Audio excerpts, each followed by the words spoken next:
Monitor saya sudah terlihat? Sudah, Bu. Sudah, Sudah Bu. ya? Oke.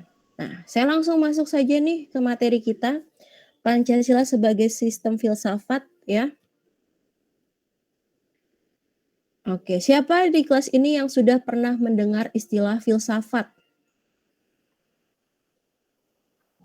Coba, apakah kalian sudah pernah mendengar istilah filsafat atau kalian sudah belajar nih tentang filsafat?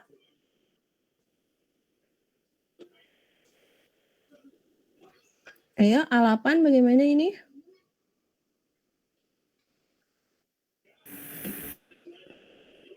Sudah pernah mendengar istilah filsafat sebelumnya? Pernah, Bu. Apakah sudah pernah mengambil mata kuliah filsafat? Belum, Bu. Belum ya? Oke. Baik, sebagai seorang mahasiswa ya, itu kita wajib mempelajari tentang filsafat. Kenapa? Karena dalam filsafat ya, membukakan pikiran kita untuk kita ya, lebih menguasai apa yang sedang kita pelajari dan apa yang mau kita pelajari. Filsafat sangat penting bagi seorang mahasiswa. Oke, nah lantas apa yang dimaksud dengan filsafat? Ya, filsafat ya, atau yang dalam bahasa Arabnya itu falsafah, sedangkan dalam bahasa Inggrisnya itu filosofi, dan dalam bahasa Yunani adalah filosofia. Ya, secara etimologis filsafat atau filosofia dalam bahasa Yunani terdiri dari dua kata, philos dan juga sophia. Philos itu berarti mencintai. Sedangkan sophia itu berarti pengetahuan. Ya. Kenapa seseorang harus mempelajari filsafat? Karena dengan mempelajari filsafat kita dapat mencintai sebuah pengetahuan. Ya, dengan kita mencintai sebuah pengetahuan akan membukakan pikiran kita untuk tetap dan terus berpikir. Dengan adanya atau dengan kita berpikir, maka pengetahuan di dunia ini akan semakin luas. Oke, ya. Begitu pula juga kalian sebagai seorang mahasiswa, kalian harus berpikir secara filsafat. Mengapa? Karena dengan kalian berpikir secara filsafat, memungkinkan kalian untuk ya mempelajari ya segala sesuatu yang berkaitan dengan ilmu komputer. Sehingga kalian dapat mencintai apa yang kalian pelajari tersebut. Dan kalian dapat merasakan manfaat dari apa yang sudah kalian pelajari. Dan itu semua menjadikan diri kalian nantinya menjadi bijaksana. Dalam apa? Dalam melaksanakan segala sesuatu hal. Filsafat. Nah, lantas bagaimana kalau Pancasila itu merupakan ya sistem dari filsafat?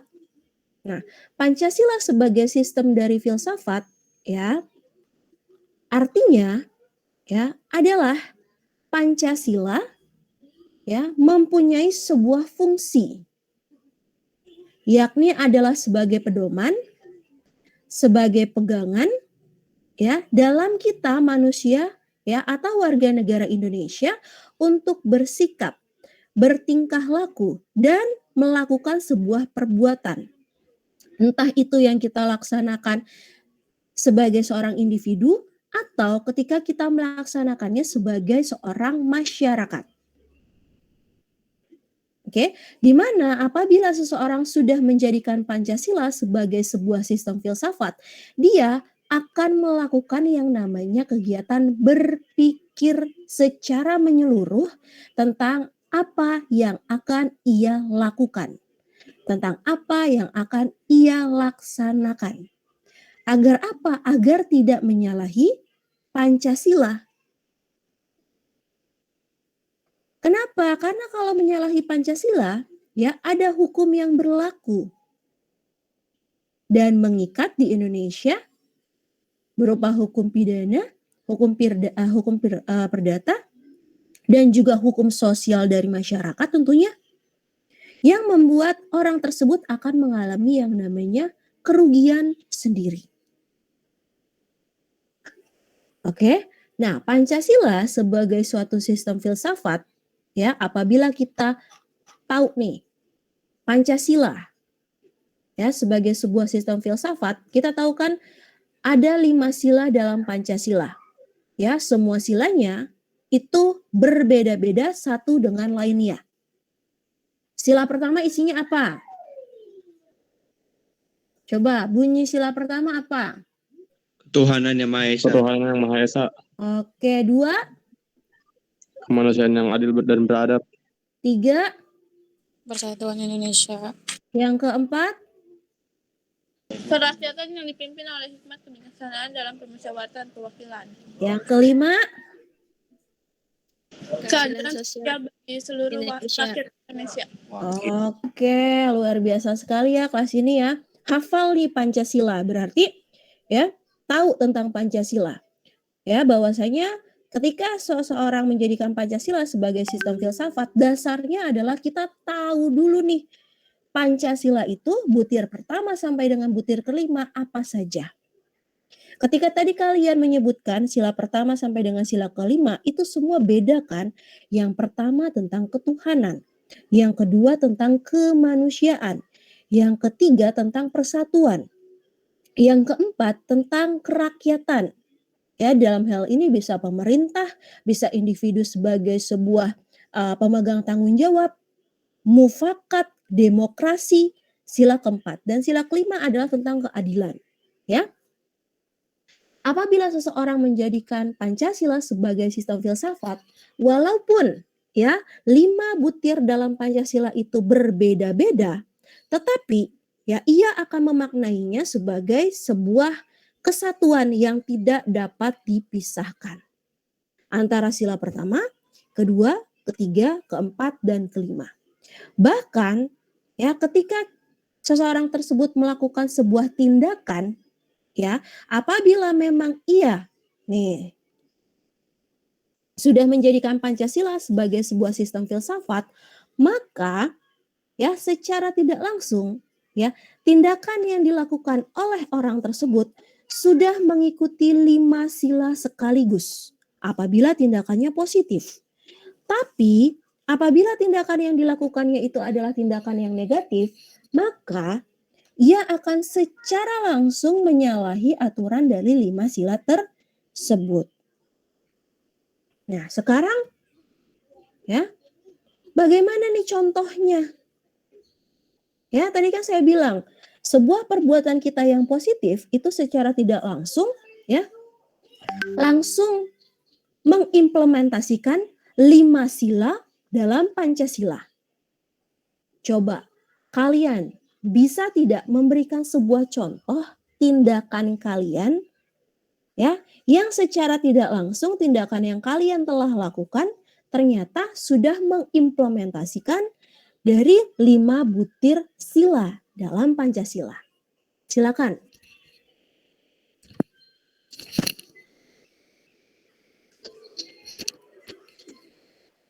Ayo ya. Silakan sebutkan satu buah tindakan yang sudah pernah kalian lakukan. Tindakannya apa? Tadi apa Ilham? Beribadah, Bu. Beribadah, contohnya seperti apa? Beribadah yang seperti apa yang sudah pernah dilakukan tindakannya? Mengikuti upacara di sekolah saat hari Senin atau hari penting lainnya.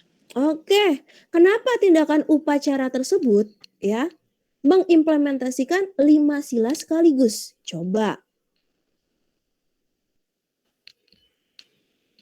Ayo nih, semuanya kan sudah pernah ya ikut kegiatan upacara, entah itu upacara waktu di sekolah atau upacara lainnya ya yang berkaitan dengan hari besar bangsa Indonesia. Coba.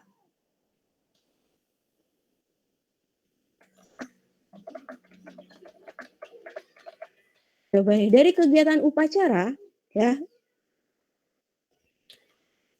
sila pertamanya itu ya, implementasi dari sila pertama dari kegiatan Pancasila itu apa sih?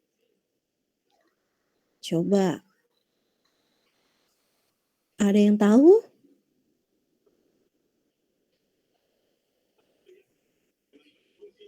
Ayo, ayo.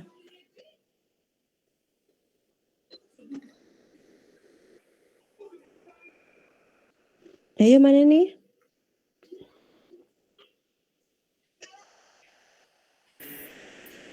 Tadi yang sila pertama ya Bu, Ya, mungkin kayak percaya sama Tuhan yang Maha Esa gitu Bu, sama kepercayaan dan agama masing-masing yang kita peluk. nah, tapi di sini ya, tindakannya itu adalah ikut upacara. Ya, ikut upacara nih. Doa pas upacara. Kenapa doa pas upacara? Ada lagi tidak? Ya, kegiatan upacara itu menggambarkan ya ketuhanan yang Maha Esa. Coba. Selain doa deh.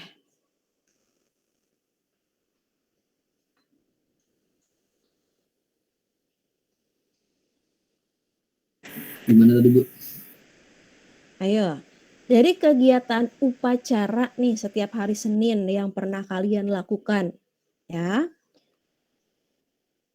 Dari kegiatan upacara itu ya, implementasi dari sila pertama nih ketuhanan yang Maha Esa itu apa? Kayaknya doa aja Bu. Doa pas bagian doa. Doa. Coba. Ketuhanan yang Maha Esa ya. Hal-hal apa saja sih ya yang berkaitan dengan sila pertama yakni adalah ketuhanan yang Maha Esa? Beragama. Beragama. Doa Bu, Apa? berdoa. Berdoa. Apalagi? Menghargai agamanya masing-masing. Menghargai agama. Lalu? Ayo. Apalagi? Toleransi beragama. Toleransi. Ayo apalagi? Ayo.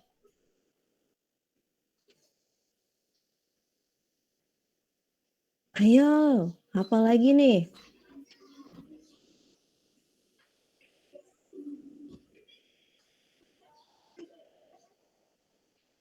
Kenapa sih kalian ikut upacara? Disuruh. Disuruh. Oke. Kalau misalnya kalian ikut upacara itu karena niatnya adalah bukan niatnya, karena didasari dengan kata disuruh, maka secara otomatis kalian menyalahi sila pertama. Ya. Tapi kalau misalnya kalian ya melaksanakan upacara atas dasar memang ya dorongan dari dalam diri kalian bahwasanya kalian perlu ikut melaksanakan upacara, ya, keyakinan itu muncul dari dalam diri kalian, ya, maka kalian disebut sebagai orang yang mengimplementasikan sila pertama dalam kegiatan upacara tersebut. Bukan berkaitan dengan doa saat upacara, ya, tapi niat kalian untuk melaksanakan upacara tersebut. Ya, pelaksanaan upacara adalah merupakan salah satu contoh ya dari rasa cinta terhadap tanah air kalian. Oke, di mana ketika kita sudah mencintai sesuatu, kita itu harus bertanggung jawab. Dan ya kebertanggungjawaban tersebut merupakan ajaran dari setiap agama. Setiap agama itu mengajarkan kita untuk bertanggung jawab terhadap apa yang sudah kita lakukan. Nah, jadi yang namanya ketuhanan yang Maha Esa tidak selalu melulu berkaitan dengan agama, ibadah, dan lain sebagainya. Memang kaitannya dengan agama, ibadah, dan lain sebagainya. Tapi ajaran-ajaran yang ada dalam agama tersebut itu juga termasuk ke dalam sila pertama. Nilai-nilai yang diajarkan dalam setiap agama yang dianut oleh setiap masyarakat di Indonesia itu merupakan pengalaman sila pertama. Yang kedua, kemanusiaan yang adil dan beradab. Kenapa pelaksanaan upacara mencerminkan sila kedua? Coba. Tadi sila pertama masih belum tepat nih jawabannya. Kalau sila kedua apa? Dari kegiatan upacara yang kalian lakukan mencerminkan kemanusiaan yang adil dan beradab. Coba. Mengenang jasa pahlawan, Bu. Mengenang jasa pahlawan. Lain lagi. Tertib, Bu, tertib. Tertib. Ya, tertib. Bu, Apa? sopan santun. Sopan santun, taat aturan. Ya.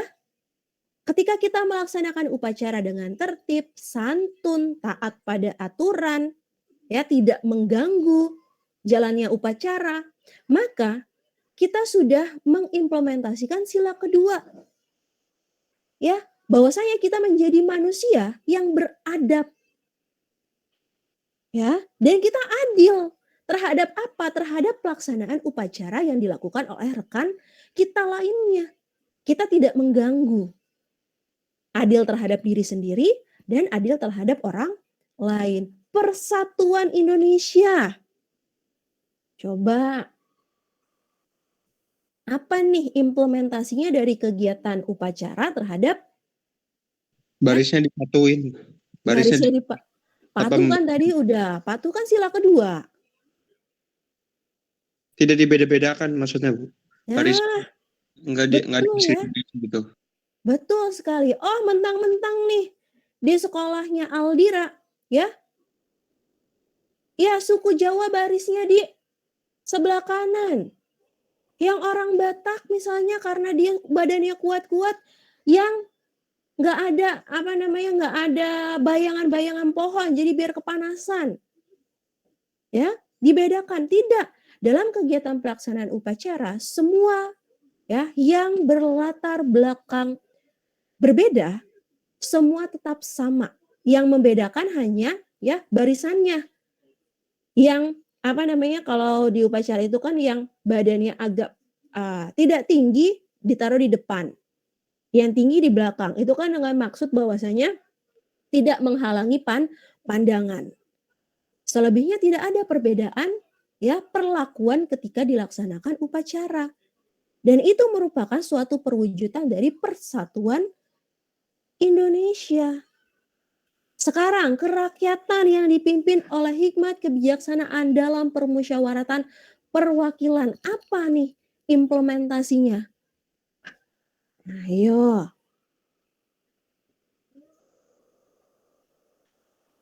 Ayo nih dari kegiatan upacara, ya implementasinya nih terhadap sila keempat apa? Coba.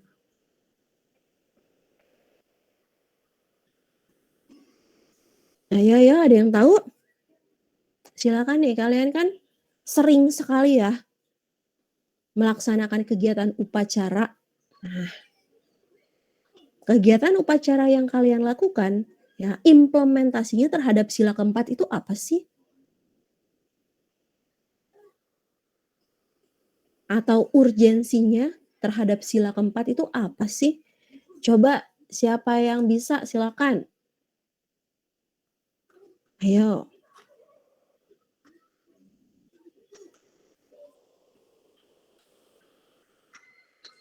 Ayo.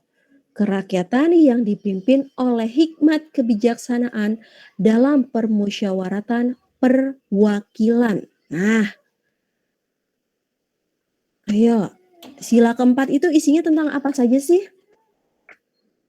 Ya. Sila keempat itu maksudnya apa? Coba silakan, ada yang tahu?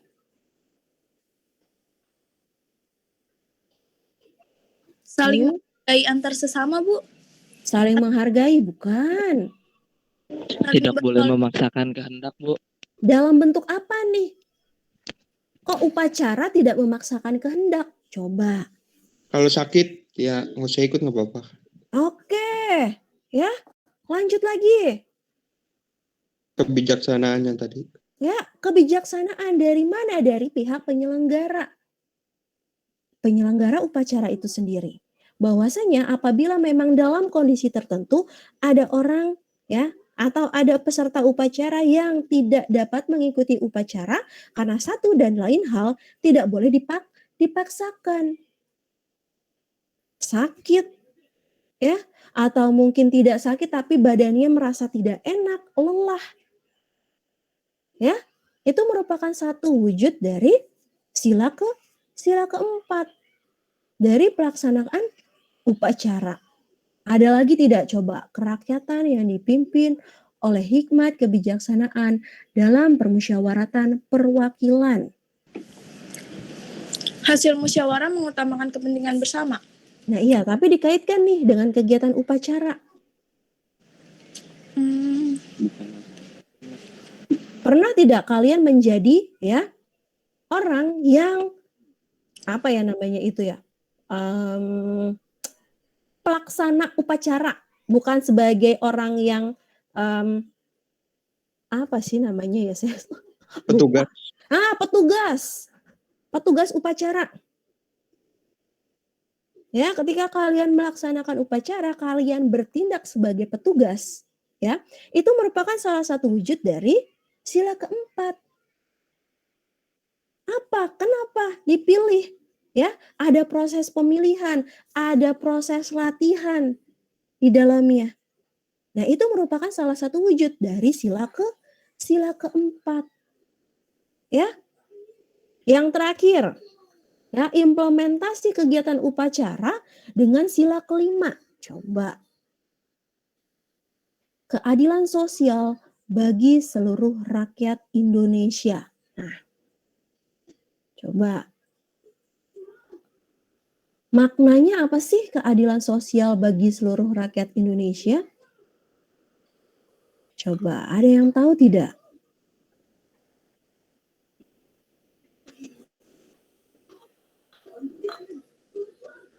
Ayo.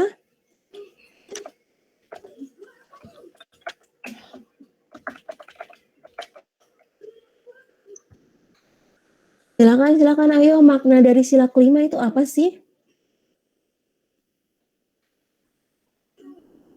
Penyetaraan status sosial bisa nggak, Bu? Kenapa? Maksudnya seperti apa? Penyetaraan status sosial dikaitkan dengan tadi kegiatan upacara. Coba. Tidak membeda-bedakan suku, ras, agama. Ya, tadi ya, betul ya. Bahwasanya tadi sudah kita bahas juga terkait dengan persatuan. Ya, di mana sila ketiga dan kelima itu merupakan implementasi yang sangat erat. Ya. Dalam pelaksanaan Pancasila tadi ya, tidak akan membedakan yang namanya suku, agama, ras, antar golongan, kepentingan, dan lain sebagainya. Semua bertindak sama. Yang membedakan hanya ada yang menjadi petugas upacara, ya, ada yang menjadi peserta dari upacara. Semua berperan sama. Tidak ada beda-bedanya. Ketika ada misalnya disuruh hormat, semua hormat. Ya, ketika berdoa semua berdoa, walaupun dipimpin misalnya ya oleh doa secara agama yang paling banyak dianut di kegiatan pelaksanaan upacara tersebut. Ya, ketika membacakan Pancasila semuanya sama, ya, tidak ada perbedaan. Nah, dalam tidak ada perbedaan yang dilakukan ketika pelaksanaan upacara, maka ya kegiatan upacara tersebut merupakan salah satunya ya implementasinya dari sila kelima. Nah, jadi secara tidak langsung ketika kalian melaksanakan sebuah tindakan positif, ya, itu kalian sudah menaati atau menjalankan atau mengimplementasikan 5 sila dalam Pancasila sekaligus. Begitu pula sebaliknya.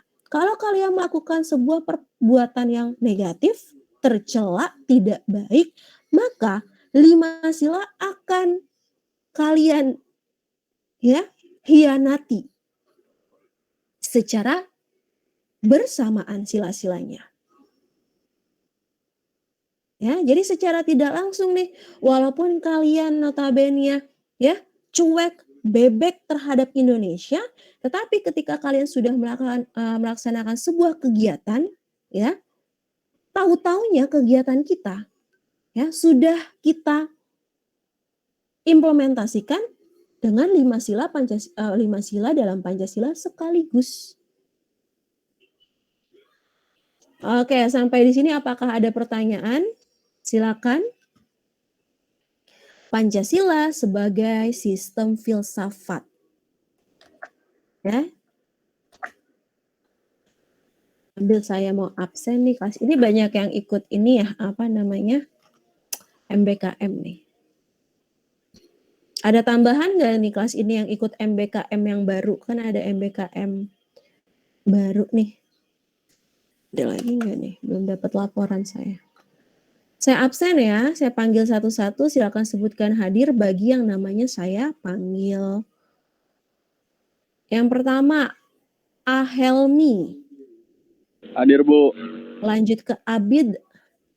Hadir, Bu. Acah. Hadir, Bu. Ahmad Bagus. Hadir, Bu. Lanjut ke Ahmad Fasya. Oh, itu MBKM. Aditya Dwi Cahyo MBKM. Ahmad Nur.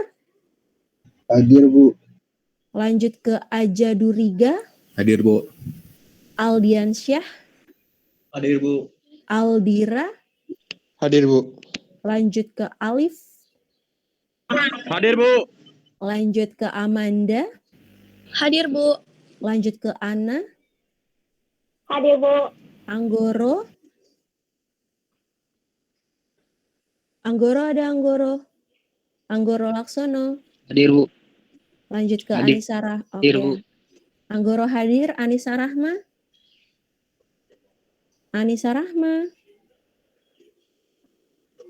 Tidak ada, namanya tidak ada di list MBKM.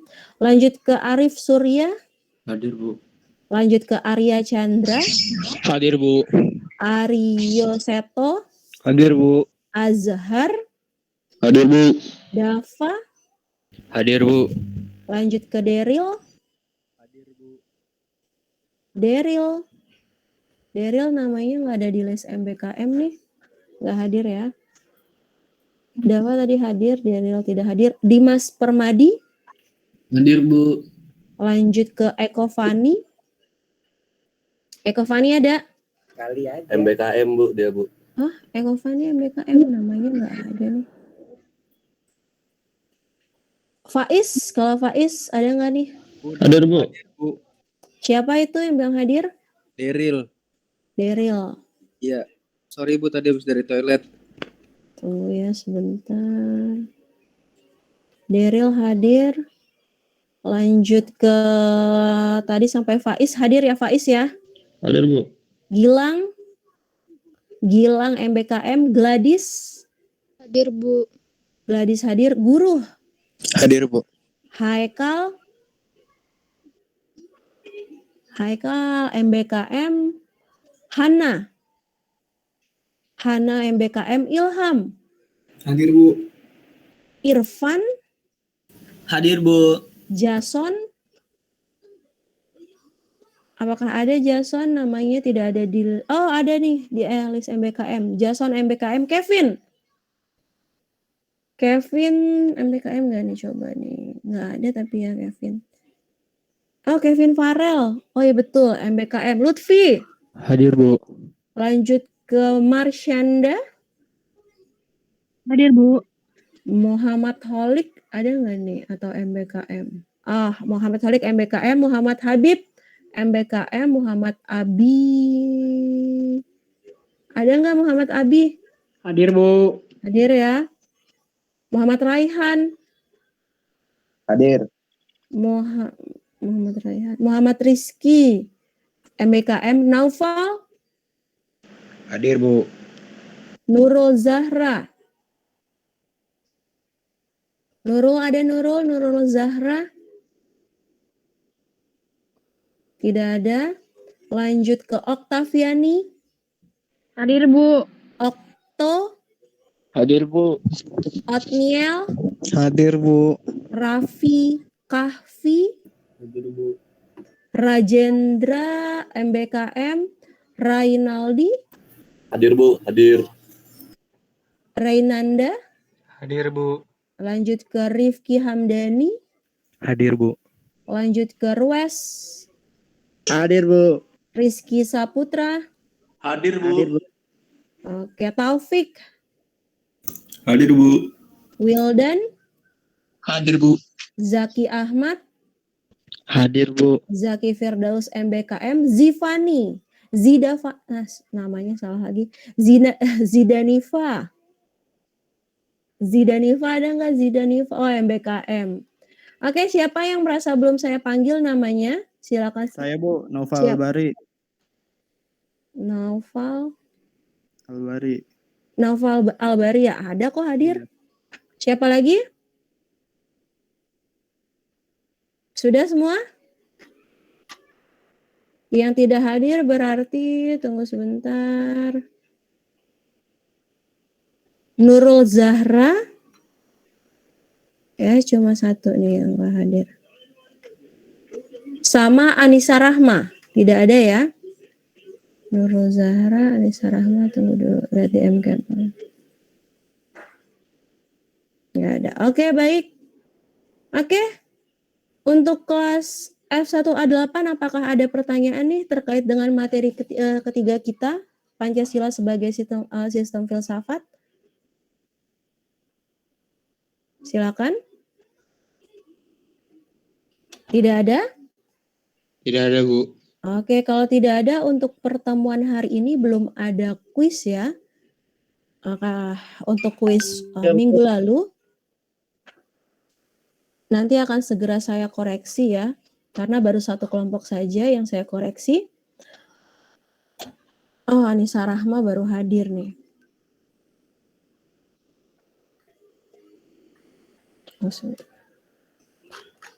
Oke, kalau begitu, tunggu sebentar, saya mau ambil ini dulu untuk laporan. Oke, baik, kalau begitu untuk pertemuan hari ini ya, di pertemuan ketiga melalui Google Meet, saya akhiri ya. Selamat melanjutkan aktivitas untuk kalian ya. Selamat mengikuti perkuliahan selanjutnya. Oke, salam sehat selalu untuk kita semua. Wassalamualaikum warahmatullahi wabarakatuh. Selamat pagi semua. Waalaikumsalam. Terima kasih, Bu. Terima kasih, Bu.